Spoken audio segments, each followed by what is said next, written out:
Hello guys, and welcome to a brand new camera comparison between the Samsung Galaxy S20 Plus and the Samsung Galaxy A01. On the S20 Plus we are shooting at 4K at 30 frames per second.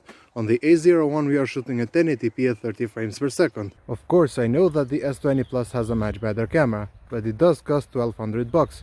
The A01 on the other hand costs $120. So is the camera on the S20 Plus 10 times better? Let's find out. We have now switched to the rear cameras, currently shooting at 4K at 30 frames per second on the S20 Plus and at 1080p at 30 frames per second on the A01. I can see that the stabilization is much better on the S20 Plus.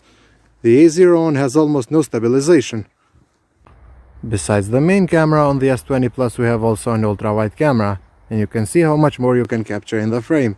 The second camera on the A01 is a useless depth sensor. We have also a 3x optical hybrid zoom on the S20 Plus. On the A01 we are shooting at 2x digital zoom.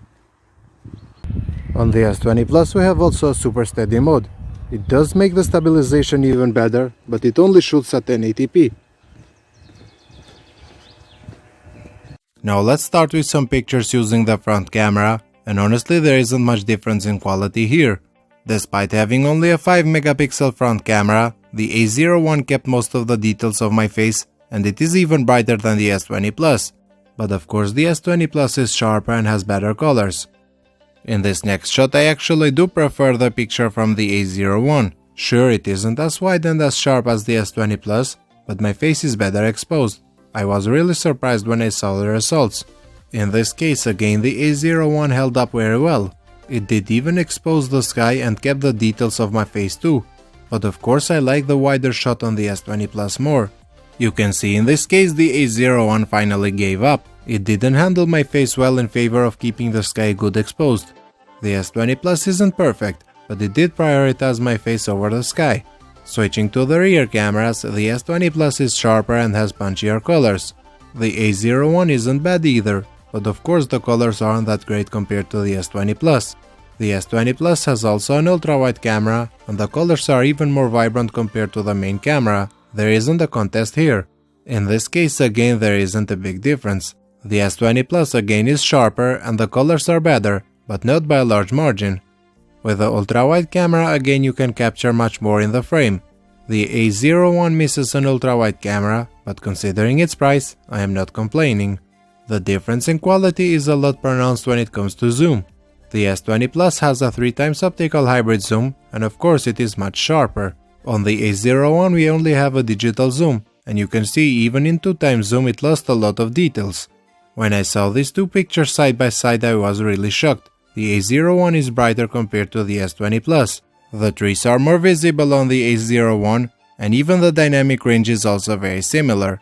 With the ultra-wide camera on the S20 Plus again there is a lot more in the frame, but the picture became even darker. When it comes to zoom again the A01 loses a lot of details, but that's to be expected from a $120 smartphone. In this next shot again the A01 is really impressive. It is more on the flat side, but you can see the trees are more visible than on the S20 Plus. But again when zooming it loses most of the details. In cases where the subject is near the camera the difference is a lot more pronounced.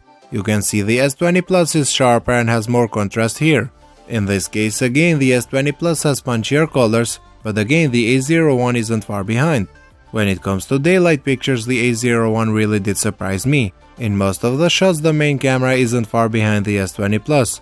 Of course with the S20 Plus you have better colors and dynamic range, but the A01 is also acceptable. The biggest shortcomings of the A01 are the lack of an ultra-wide sensor and the loss of the quality when zooming in. Moving to low light you can see immediately that this is where the A01 falls short. Compared to the S20 Plus, which isn't great either, the A01 is barely visible.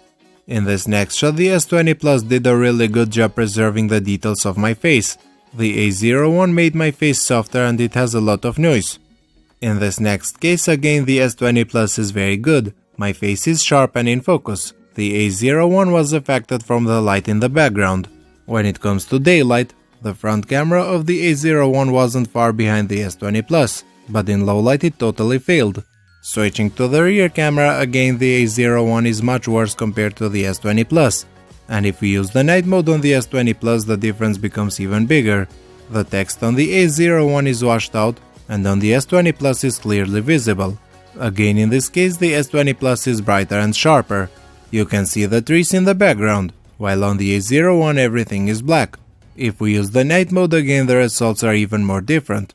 The ultra-wide camera on the S20 Plus does also support the night mode, and of course it is a lot better compared to the A01. Here again the S20 Plus is sharper and the lights are handled very well. The A01 looks like a painting. With the night mode enabled again, the S20 Plus becomes even brighter and better. In this last shot again, the A01 looks like a painting. The S20 Plus is sharp and very visible. Is the $1200 S20 Plus camera 10 times better than the $120 A01 camera?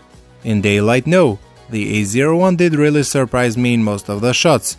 In low light, yes, maybe even more than 10 times. Also for the videos, the A01 had almost no stabilization. If you did enjoy this video, a thumbs up would be appreciated. Thank you for watching.